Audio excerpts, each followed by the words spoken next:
My mum cancelled my birthday and gave my sister 2 birthday parties instead, just to punish me. This happened in 1998 when I was 8 years old and my sister was 5. From a very early age, I knew that my younger sister was the golden child and could do no wrong in our mother's eyes.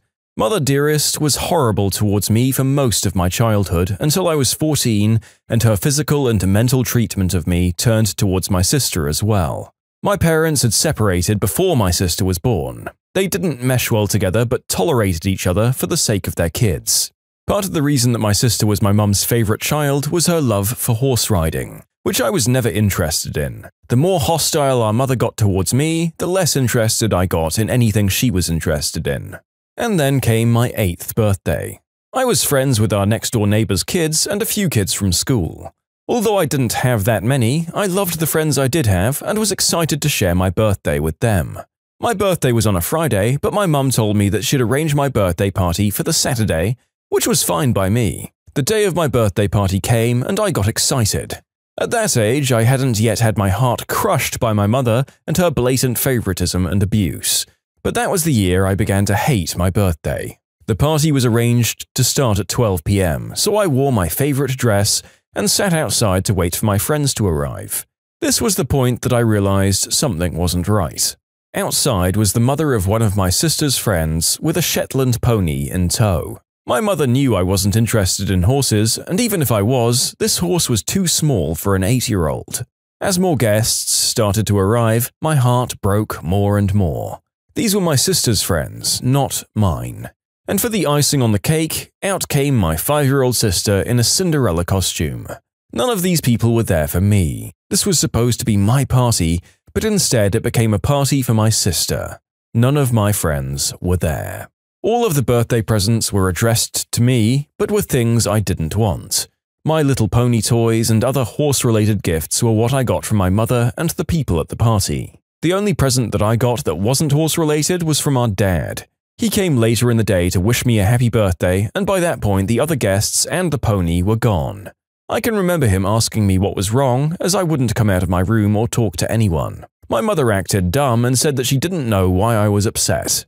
It wasn't until many years later that my dad found out what happened. They weren't talking by then and I'd moved away to live with my dad. I don't think he talked to her about it. He knew what she was like, which is probably why they separated. And that's not even the worst thing she's ever done, and it isn't even the reason I don't talk to her anymore. Anyway, after that day, I didn't want a birthday party again. In future celebrations, whenever she'd give presents to me, it would be something that she wanted and I didn't, and she'd give a present to my sister, as well as one for me when it was my birthday, because my sister would throw a fit if she didn't get something.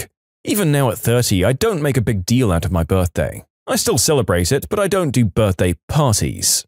My sister has changed a lot since then, and I don't hold any grudges for the things our mother did. We don't speak to our mother anymore, and our father died in 2009, when I was 19. It's tough sometimes, but me and my sister are really close, so we have each other to lean on for support. I'd be lost if it weren't for her. My life is going great now. I turned 30 a few months ago, and I had a hysterectomy 2 weeks ago. My choice, so I'll never have my own kids. Her bad parenting made me not want to repeat her mistakes. Not that I'm anything like her. Yep, some parents really don't deserve kids, and this mother is a shining example of why that is. Actively punishing someone for not aligning their interests with yours and showing such blatant favoritism is just absolutely reprehensible. This is another one of the cases where you have to wonder how they justified what they were doing to themselves and managed to come away with the idea that they were doing parenting right somehow. And the fact that she turned on your sister as soon as she showed any signs of individualism tells us everything we need to know. The whole show was always going to be about your mother. Anyone who took away from that or didn't try to mimic her was a problem that needed to be bullied and beaten down for it. I'm glad that the author and her sister managed to reconcile fairly easily. It would have been a shame if that narcissistic monster was the reason they never communicated again. A lot of lesser people might have blamed the sister for her actions, but it sounds like she was a very small child at the time, and like she came to her senses pretty quickly afterwards. Good on both of you. If you never want to see your mother again, it's completely justified. I've been told you'd like to hear about my grandmother. My grandmother got married in 1962 to a young man in the military. For a wedding present, their parents brought them a house in a nice suburb. White picket fence, the whole 9 yards. Not long after they moved in, the next-door neighbor planted a mulberry tree on the side of his property, near my grandparents' driveway. Nothing seemed amiss, but if you know mulberry trees, you know that crap is about to get real. About 15 years later, the mulberry tree was obnoxious. The birds would come and eat the berries, and any car parked in the driveway would get crapped on, and it would stain the cars and ruin paint jobs. My grandmother, upon realizing the culprit, baked a nice apple pie, walked next door, and asked the neighbor if he'd mind trimming back the hedges of the tree that hung over her driveway. He told her not to worry, he'd get to it soon. 3 days later, my grandmother opened her door to find a half-eaten pie in the plate, crawling with ants, and a note that said, "I changed my mind." My grandmother threw out the pie, cursing up a storm and swearing up and down she'd get him to trim that tree or get him back. City ordinance said she couldn't trim the tree as the roots were on his property, so the whole tree was his property. As the years went by, my grandmother repeatedly asked him ever so nicely to trim it back. His responses were always along the lines of no and F off. Finally, in the mid-90s, my grandmother retired and received a large bonus from her employer for her 35 years of work. She took the money and brought the empty lot on the other side of the neighbor. Then went to a nursery and brought 16 mulberry trees, planting them along her property line, on both sides of his property. About 3 years ago, he became angry at the damage they were doing to his cars, and he cut them all back without permission. My grandmother took him to court, and he was forced to reimburse her for the trees at a markup because they'd had 10 years to grow. Wow, Grandma plays the long game, I guess. To be fair to her, this guy just seems unpleasant in the extreme. Like, just saying no because you can't be bothered is one thing, but the whole gesture with the half-eaten pie and his open disregard is just nasty. I get that neighbors can seem annoying when they're asking you to do stuff like this, but he obviously was a huge hypocrite, as he immediately busted out the saw and shears when the same inconvenience was placed upon him. I was thinking that your grandma was spending way too much of her money on this revenge, but given how lawsuits in the US seem to go, I guess she might have gotten a fair bit, if not all of her money back. I don't know the maximum amount you can get fined for attacking a tree over there, probably surprisingly big from what I've seen before. If you like Am I the Jerk, you're probably going to love Am I the Genius. Check it out, linked below. Also, go to amithejerk.com/submit if you would like to submit your own stories. Random mother is very entitled and believes she has the authority to check my ID and stop me from leaving a store. I've just started university in Swansea, Wales in the UK. I live and grew up in London, England, and we don't get many Karens in the UK, especially in London, because people just don't have time for that crap. That being said, I would have expected for it to be more likely to have this interaction in London as opposed to Swansea. When I came here, I assumed that being a predominantly white area, I'd encounter some racism, being of South Asian descent with brown skin. But I was pleasantly surprised to find that everyone was really nice and helpful and much more welcoming than in London.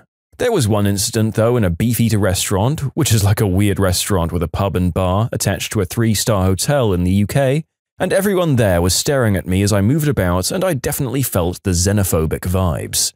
But anyway, this story, I was at the big Tesco in town. It's a supermarket chain. The company owned Fresh and Easy in the US. And I'm buying some food and homewares like frying pans and stuff like that. I'm buying a load of alcohol for the flat. I'm talking 2 bottles of Baileys, large bottles of vodka and white rum, Disaronno, an 18-pack of Corona, Jägermeister, as well as Coke, Red Bull, and soda water. It's not enough to fill a bar, but still a fair bit for one person to buy. As I'm paying at the checkout, I have my driving license as ID to show the cashier. I'm 19, yet I have a pretty babyish face and I'm pretty small, so I always expect to get ID'd. But for some reason, the guy doesn't ask to see my ID, and I pay and start loading my shopping back onto my trolley. As I'm doing so, the woman behind me with her teenager, maybe 15 to 17 years old, starts speaking to the cashier. She was English, not Welsh, and the tone of her voice told me everything I needed to know immediately, i.e. Karen alert. She started whining and scolding him, asking why he didn't check my ID. The young cashier also seemed to realize this wasn't going to be a fun interaction, and responded saying that I've shopped here before and he knows that I'm of age. I don't know if it was bullcrap or not though, because I don't recall seeing him before. The woman continues to berate him, telling him that it sets a bad example to her kid because it shows him that he can get away with buying drinks underage and using fake IDs. If you see a situation like that, just teach your son not to do that. Don't come at me when you don't know facts. So yeah, at this point I'm done loading my shopping and decide not to engage and leave. She instantly forgets the cashier and blocks my way, asking me to show her my ID and my bank card. I politely tell her she has no right and she then loses her crap. She doesn't scream or raise her voice significantly, but her tone becomes incredibly aggressive, and she starts pointing her finger at me and accusing me of buying alcohol while underage. I tell her I am of age and have every right to purchase what I just did, and if she has an issue, she can go find the manager because she, a fellow customer in the store, has no jurisdiction over me. The cashier himself decides to call for a manager and apologizes to me. I notice the kid now and he gives me a stern look, but I'm pretty sure it was just to side with his mum and that he was also uncomfortable about the whole ordeal. The manager comes over and asks the cashier what's wrong, and lo and behold, the unbearable witch interrupts the lad and starts berating the manager. The manager listens a little, stops her for a sec and turns to me and asks for ID. I give it to him, he checks it and he's happy, but as soon as he goes to hand it back, the woman snaps at him with an expectant look on her face and says something like, "Sorry, but I'd like to check it myself." Not even a please. He gives it back to me anyway, which triggers a visible storm of anger within her, and she then proceeds to block his way and starts scolding him about poor customer service, illegal business activity, among other things. The cashier tells me to leave, and I do so because it's 9 p.m. and I really can't be effed to deal with this. I hope that woman was kicked out or something, and if so, I'm sad I didn't witness it, but dear God, I feel sorry for that poor kid. Yeah, I was racking my brain throughout this. Karens may not be exclusive to America, but it does certainly seem to be a thing that happens more there, at least for the majority of stories we receive here on the channel. But depending on which particular English accent this specimen had, I can really imagine that it added to the experience. I mean, if someone had a posh BBC British accent, it would really up the entitlement by several degrees. But anyway, I don't know where this woman got off. Caring that much about whether someone you saw in a store was or wasn't of age might be considered a public concern thing, but she just had to go and keep it going so long after it was clear that even the manager was satisfied that you weren't buying booze illegally. At that point, you've just got to get a life for yourself, British Karen. God, imagine being her kid and having this happen anytime anything looked so much as a hair out of line. Sucks to be you, kid. Best of luck. I do work here, hand over the remote control. It was 1997 and the Red Wings were in the playoffs for the first time in 42 years. We just installed widescreen TVs in the restaurant just for that purpose. Customers were packed in wearing jerseys of our favorite players, with the exception of a group of 4 women who stopped in to eat after what looked like a raid on Kmart. Bags blocked the aisles and servers had a difficult time moving around them. The waitstaff wore their favorite jerseys over their work shirts, signage was everywhere promoting the playoffs being shown inside. Red Wing decor plastered the walls. Time came for the local show talking about how the city of Detroit was hyped, because it was 42 years since Detroit had been in the playoffs. I grabbed the remote and changed all of the TVs to the channel. There came a loud rumble of disapproval from the foretop of Karens. One Karen came up to me and with a voice like nails against a chalkboard, mixed with balloons being rubbed together, said, "Excuse me, we were watching that," and snagged the remote out of my hand, returning the channel they were watching. The patrons who were there for the game let out an even louder shout of, "Hey, guys, what the frick? What's going on?" I said, well, customers shouldn't just be able to change the channel anytime they want, and I took the remote back and flipped it back to the pre-game show. Look, lady, we've been waiting all day for this, it's the playoffs, it's what we're all here for. And the Karen snatched the remote back and went to change the channel again. Lady, give me the remote now, and I wrangled it away from her. The patrons were getting very antsy and upset, and the voices of anger grew louder. The Karen grabbed a server and told him to get someone in charge. He looked at me speechlessly. "Lady, I do work here. I'm in charge. I'm the manager." "No, you're not. You're wearing a stupid hockey shirt," she said. "Mom, take a look at the waitstaff. Look, we're all wearing hockey jerseys showing support. Mom, they're going to form a mob and I won't be able to stop them. Okay. How about this? I give you a free meal card next time you come in and have the remote too. Just get your stuff and go now," I pleaded. "Okay, but next time we come in, we want to speak to the manager." "Lady, I am the manager. Now go. Just go before they light torches." Karen looked around and finally saw the patrons staring at them like they were going to grab the 4 women by their Karen haircuts and drag them out. The Karens began to get nervous and left. "It's just a stupid game. What's the big deal?" And then they were out. I returned the televisions to the pre-game show with a loud sigh of relief. Yes, the Karens won this one with the free meal and the free meal they would have next time they came in. But I won by stopping a riot and an exodus of customers going to another restaurant or bar to watch the game. Yes, I lost to the Karens, but I won by keeping my butt from getting kicked by already liquored up mobs of hockey fans. They never did return, thank God. Even amongst our usual Karen suspects, this has a special kind of entitlement and lack of self-awareness. It's almost like some of them were thinking, "You know, just making the life of staff a misery isn't going to cut it for me today. I want something bigger. I want a little excitement, a little danger in my life. I know, let's turn off the game in a restaurant full of sports fans." I don't know why my Karen voice is also my Gilbert Gottfried voice, by the way.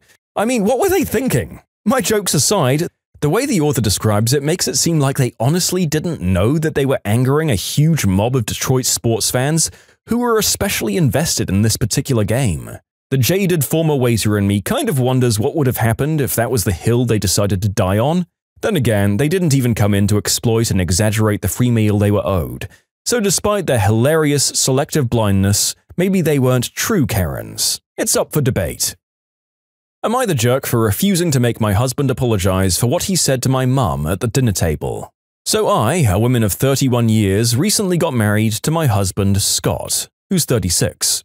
Before I met him, I was engaged to my former fiancé, Martin, but we broke it off because this relationship was sort of pushed by my family, because Martin was a doctor and came from a wealthy family. When our relationship ended, my mum was devastated. She did her best to bring us back together. For example, she lied to Martin about me being pregnant to, quote, save us. That was years ago, now we're all on good terms, including Martin. Mum has a bit of tension towards Scott, she treats him well, but constantly makes passive, nagging comments about him. She compares him to Martin all the time, which bothers both of us, but we try to let it slide. Mum kept telling Scott about the diamond ring, new car, and bank account that Martin got for his fiancée, and kept sending him photos saying how generous Martin is to his fiancée, then compared him to Scott and what he had done for me. I told her to stop doing this, and she apologized. Last week we were over at my parents' house for a social gathering with a lot of relatives coming, and we had dinner. At the dinner table, Mum asked Scott if she saw the text she'd sent him the other day. He said he was sorry and that he didn't notice. She told him to check it right then and read it out aloud so everyone at the table could hear. He took his phone and started reading the text out loud. Her text mentioned how Martin got his new fiancée a house and how generous he was, then said that Martin was younger than Scott yet able to buy a house, basically shaming Scott for his inability to buy a house. She wrapped up saying that Martin maybe wasn't so bad for me after all. I was shocked and Scott was obviously angry. However, he didn't lash out or anything like that. He looked at the text, smiled and said, "You know, what gets me about this entire text is how you were a public educator for 30 years, yet you can't differentiate between the passive you and the contraction you're. Good God, the thought of all the children that must have been left behind." Everyone at the table busted into laughter, and my mum's face went pale. She decided to leave the table, and then she and my sister started yelling at me, saying Scott was being awfully rude, and I needed to get him to apologize immediately for embarrassing Mum at the table. I refused to tell him to apologize, then pointed out how she was being judgmental towards him. She defended herself, saying she was just letting him know, and he had no confidence and took it personally for some reason. I left, but I keep getting told to talk to him and get him to apologize for what he did. Jeepers creepers, there's so much to unpack here. I don't know how Scott puts up with this all the time. He must really like you, author. I've got to say, I don't know why you had to even ask if you were the jerk. Your mum does just come across as an absolute monster. I can't imagine why you keep putting up with her treating your husband this way for so long. That's the real question for me here. Still, Scott seems awesome and like he's more than capable of fighting his own battles, despite the crap he puts up with for the love of peace. Scott is a champ, support him more often. When you subscribe, make sure to hit the bell to turn on notifications. Put the playlist on in the background to finish listening to all the stories.